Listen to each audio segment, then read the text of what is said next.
Bonjour à tous et bienvenue sur une nouvelle interview de nous entrepreneurs. Je suis Benjamin Delsalle, coach d'affaires et je reçois des entrepreneurs lyonnais et du Rhône afin qu'ils nous partagent ce que fait leur entreprise, qu'ils nous expliquent un peu ce que fait l'entreprise, leur parcours, leurs apprentissages en tant qu'entrepreneurs. Aujourd'hui, je suis ravi d'accueillir David Fouret. David, est-ce que tu peux te présenter et présenter ton entreprise, s'il te plaît? Bonjour, merci déjà de me donner l'occasion de présenter l'entreprise. Avec plaisir. Donc, je suis David Fourré, j'ai 49 ans et je suis propriétaire d'un centre d'appel, Proactive Call Center.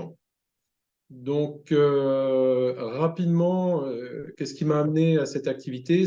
J'ai démarré par des études d'ingénierie et management des réseaux de commercialisation.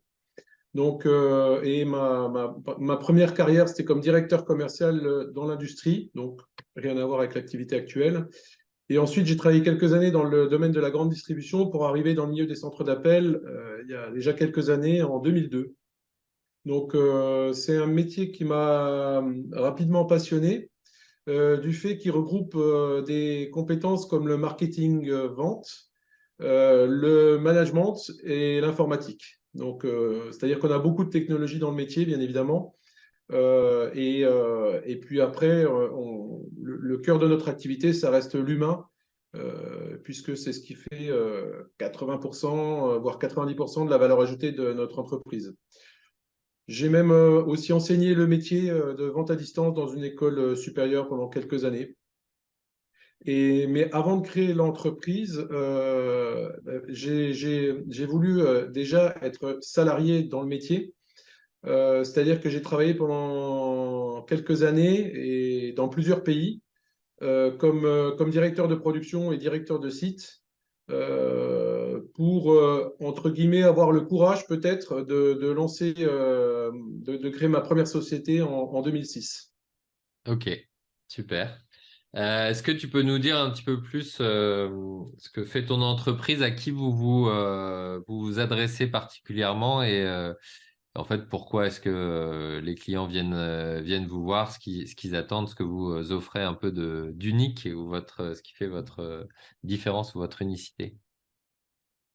Alors, au niveau des clients, justement, la particularité de notre métier, c'est que finalement, c'est très vaste. C'est-à-dire que toutes les sociétés ont besoin de clients, que ce soit en B2B ou B2C. Donc, du coup, comme nous, justement, notre métier, enfin, parmi les métiers, c'est d'amener des clients, des particuliers ou des entreprises.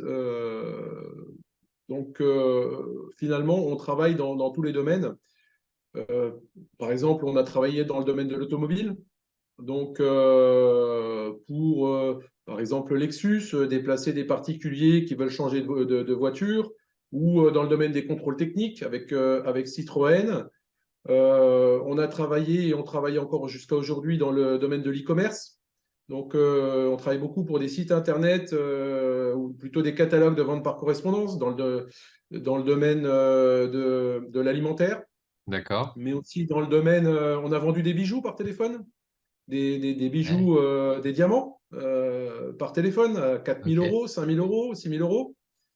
Donc voilà, on vend des vêtements. On travaille aussi beaucoup dans le domaine de l'assurance. Donc on génère des leads, notamment pour des gens qui veulent changer d'assurance emprunteur ou des gens qui veulent changer d'assurance de complémentaire santé. D'accord. On a travaillé aussi dans l'édition, dans la presse, voilà, pour pareil, créer des clients ou alors fidéliser des clients qui sont abonnés à un magazine, voilà, pour renouveler leur abonnement ou relancer des anciens clients. Donc voilà, c'est vraiment très varié finalement dans notre métier. On peut travailler avec tout type de société. D'accord. Et donc, ouais, c'est hyper varié. Merci pour tous les exemples. Du coup, c'est principalement, tu parlais de génération de leads, c'est principalement du coup de l'appel sortant. Vous faites aussi de l'appel entrant.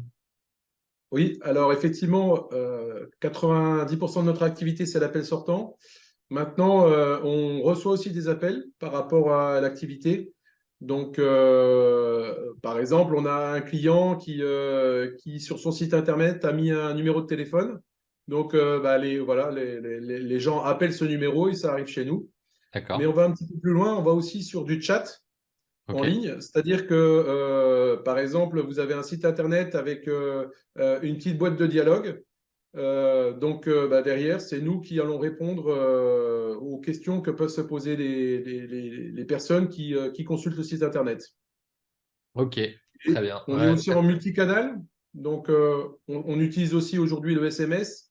On utilise le mail. Donc, voilà. Vous pouvez gérer et Aujourd'hui, toute la relation client oui.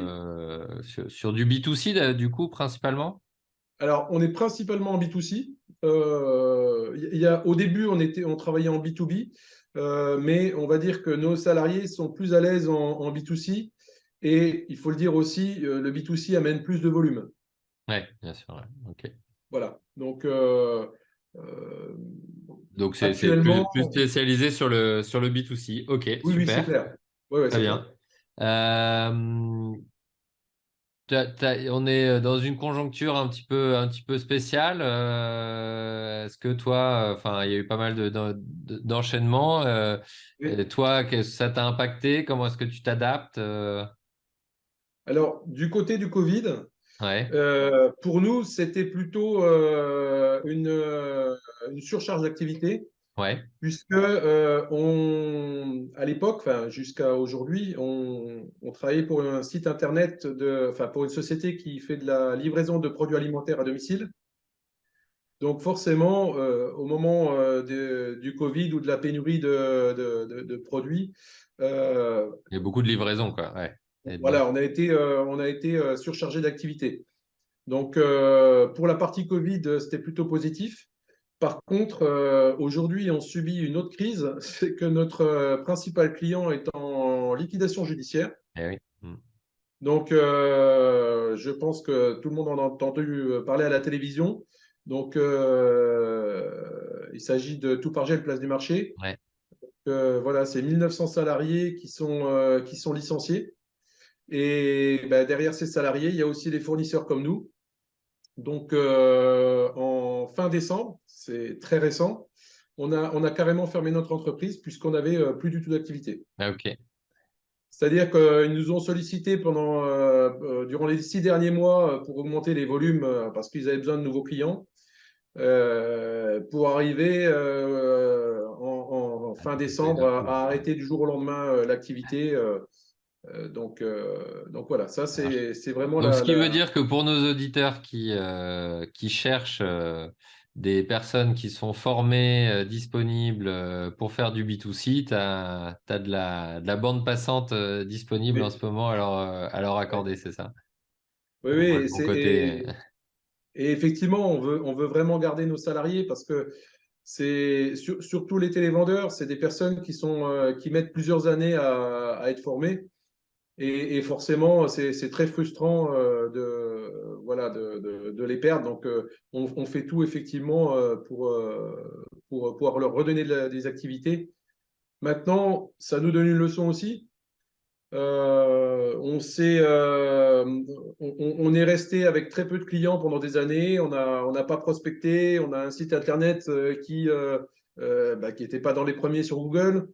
Donc voilà, je dirais qu'au niveau commercial, on travaille bien pour nos clients, mais on n'a pas très bien travaillé pour nous-mêmes. Donc, voilà, donc maintenant ça, c'est on l'apprentissage réagit. que t'en ressors peut-être de la Oui, dépendance à un client un peu trop important ou, oui.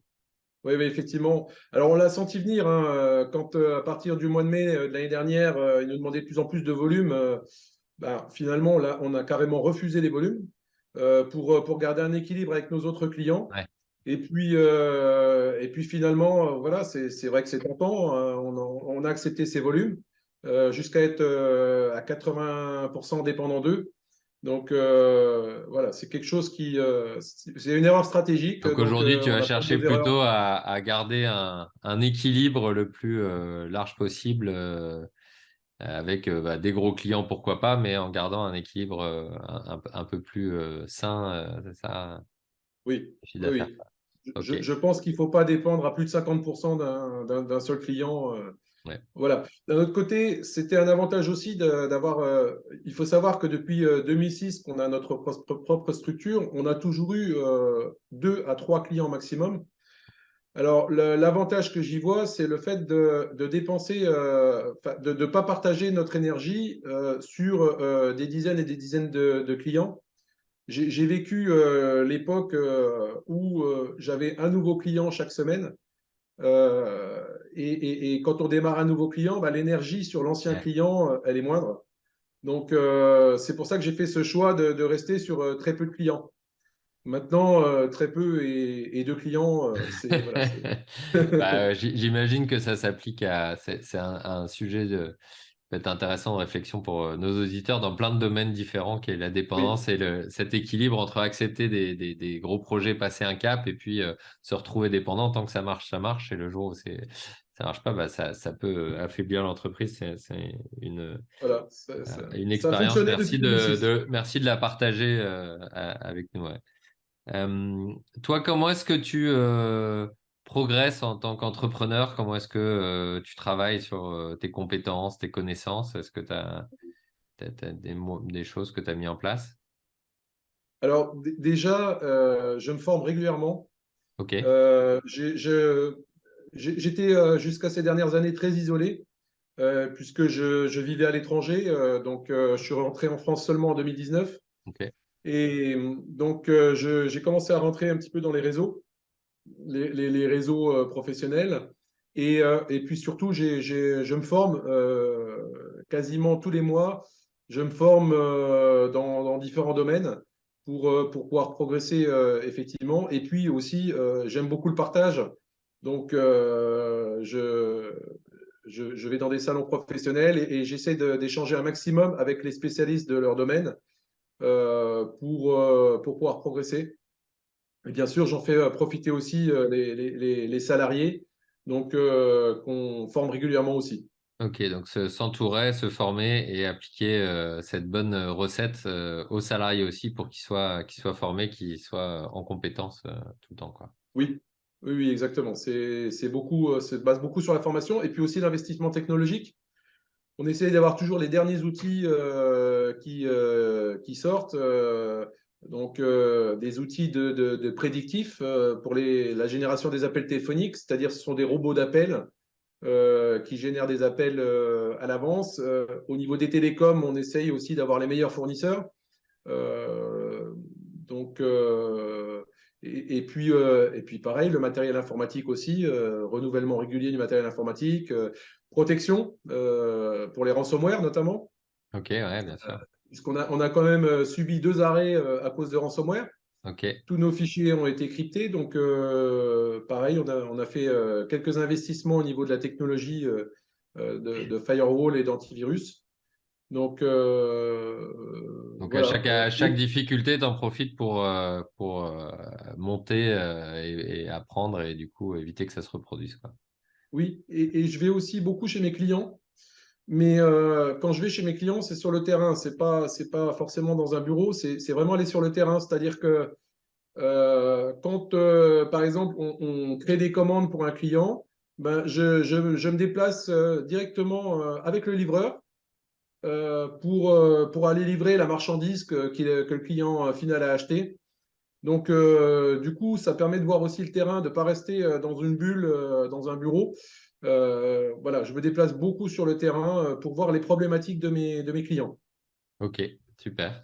Avant de passer aux questions de conclusion, profitons de la tribune. Est-ce que tu as un type, tu nous as déjà un peu décrit pas mal d'exemples, mais est-ce que tu as spécifiquement un type de client à qui tu veux proposer tes services, à qui pour toi tu pourrais apporter le plus de valeur? Alors, effectivement, on a une grande expérience dans le domaine des sites e-commerce auprès de particuliers, donc c'est ma principale cible. Et depuis quelques années, on travaille aussi dans le domaine des assurances. Donc, tout type d'assurance, que ce soit des courtiers ou des compagnies au niveau national. Donc voilà, c'est là-dessus qu'on a vraiment envie de travailler et là où on a la compétence. Alors, que ce soit en France, mais aussi dans d'autres pays comme la Belgique, le Luxembourg ou la Suisse. Ok. Voilà, en Europe gros, tous les pays francophone. francophones. Ouais, ok. Voilà. Canada, non, parce que il y a un gros décalage horaire et c'est un petit peu compliqué à Ouais. gérer. Donc, Europe francophone principalement, super. Est-ce que tu as... donc, le message est lancé, hein, faisons vivre la communauté, tous ceux Et qui regardent la lyonnaise, hein, plus vidéo. particulièrement. Ouais, En premier, je vise des sociétés lyonnaises, hein. ouais. Voilà, bah donc, Voilà. voilà, Étant installé. le message est bien passé. Et puis, un des objectifs aussi, hein, dans nous entrepreneurs, c'est de faire jouer ce réseau qu'on construit, la communauté des entrepreneurs lyonnais et du Rhône plus largement. Oui. Et donc, voilà, tous ceux qui regardent, vous savez comment recommander David. Est-ce que tu as un livre, un média, quelque chose à recommander ou un podcast ou une formation que tu as faite, tu parlais de formation, que tu recommandes à Oui. nos entrepreneurs? Oui. Alors aujourd'hui, je me forme beaucoup sur un site qui s'appelle Udemy. Ok, Qui propose des formations dans plein de domaines différents, que ce soit dans la technique, mais aussi dans le management, le commerce, la gestion. Euh, Là, dernièrement, enfin, en ce moment, je suis en train de suivre une formation qui est assez longue, hein, plus de 80 heures, dans le domaine des réseaux sociaux. ok, Donc, pour pouvoir, parce que la prospection, ça se passe aussi sur les réseaux sociaux. Bien sûr, on parle de LinkedIn. J'utilise beaucoup Facebook aussi. Alors, mais Facebook, par contre, pour le recrutement de personnel, on parle beaucoup de difficultés de recrutement. Aujourd'hui, 99% de nos recrutements, on les fait sur Facebook. ah, bon apprentissage aussi, ouais, super, Voilà. Donc, c'est-à-dire qu'on fait des publicités sur Facebook et les gens voient nos publicités et ils postulent sur nos annonces. super. Donc, voilà. Dernièrement, TikTok pour les sociétés qui recrutent des personnes un petit peu plus jeunes. TikTok est un très bon média. Donc voilà, je me forme beaucoup sur ce genre de réseau, Ok. que ce soit pour recruter des clients, bien sûr, mais aussi pour recruter des salariés. Hyper important, ouais, de se former en continu. C'est le principe qui dit que si on fait toujours plus de la même chose, on aura toujours plus du même résultat. Et pour réussir à faire des choses différemment, il faut s'ouvrir l'esprit, acquérir des nouvelles compétences, acquérir des nouvelles connaissances. Et du coup, la formation sert bien à ça. Génial. Est-ce que tu as quelqu'un que tu voudrais mettre en valeur, un entrepreneur ou une entrepreneur local qui pour toi mériterait d'être mis en valeur et ou que tu aimerais entendre pour le partage d'expérience.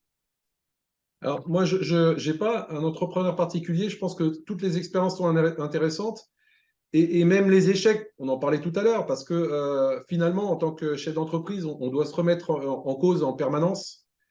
Et quand on écoute des entrepreneurs, même des sociétés une personne, deux personnes, peu importe, on a parfois des électrochocs parce que quand on voit tout ce que certains font pour faire perdurer leur activité, je suis assez admiratif de certains entrepreneurs qui dépensent une énergie vraiment impressionnante. Mm. Et plus particulièrement, j'aime suivre les sociétés qui ont des dizaines d'années d'existence, voire des centaines d'années d'existence, parce que je pense qu'on a vraiment à apprendre de ces personnes-là, de ces sociétés qui ont réussi à traverser toutes ces épreuves et qui, durant toutes ces années, et qui sont toujours là aujourd'hui. Donc, Super. Bah, écoute, voilà. j'ai en préparation des interviews avec des entreprises du patrimoine vivant qui, Oui, en l'occurrence, ont pour la plupart existent depuis des dizaines ou des centaines d'années. Donc, super, ça oui. correspondra bien à ce que tu décris. Comment est-ce qu'on peut te contacter s'il y a du coup des entreprises qui veulent te recommander? Quel est le meilleur canal? Alors, on a un site internet, proactivecallcenter.com. Donc, voilà, on peut nous contacter par ce biais ou alors tout simplement par mail ou par téléphone. je ne sais pas si je peux communiquer C'est toi qui directement décides. les. Oui, avec plaisir, hein. Donc, david.foure@proactivecallcenter.com. Voilà, ou par téléphone sur mon portable 06 88 68 56 21. Très bien. Et c'est avec plaisir que j'échangerai avec la communauté. Top. Eh ben, écoute, on mettra tout ça en description de l'épisode. J'invite tout le monde aussi, comme tu dis, tout entrepreneur peut nous apprendre des choses. C'est bien Et l'objectif de cette série d'interviews. Et donc, ben, abonnez-vous à la chaîne YouTube pour écouter d'autres interviews intéressantes comme celle de David. Merci beaucoup, David, de ta merci Benjamin. participation. Merci à vous de nous avoir écoutés.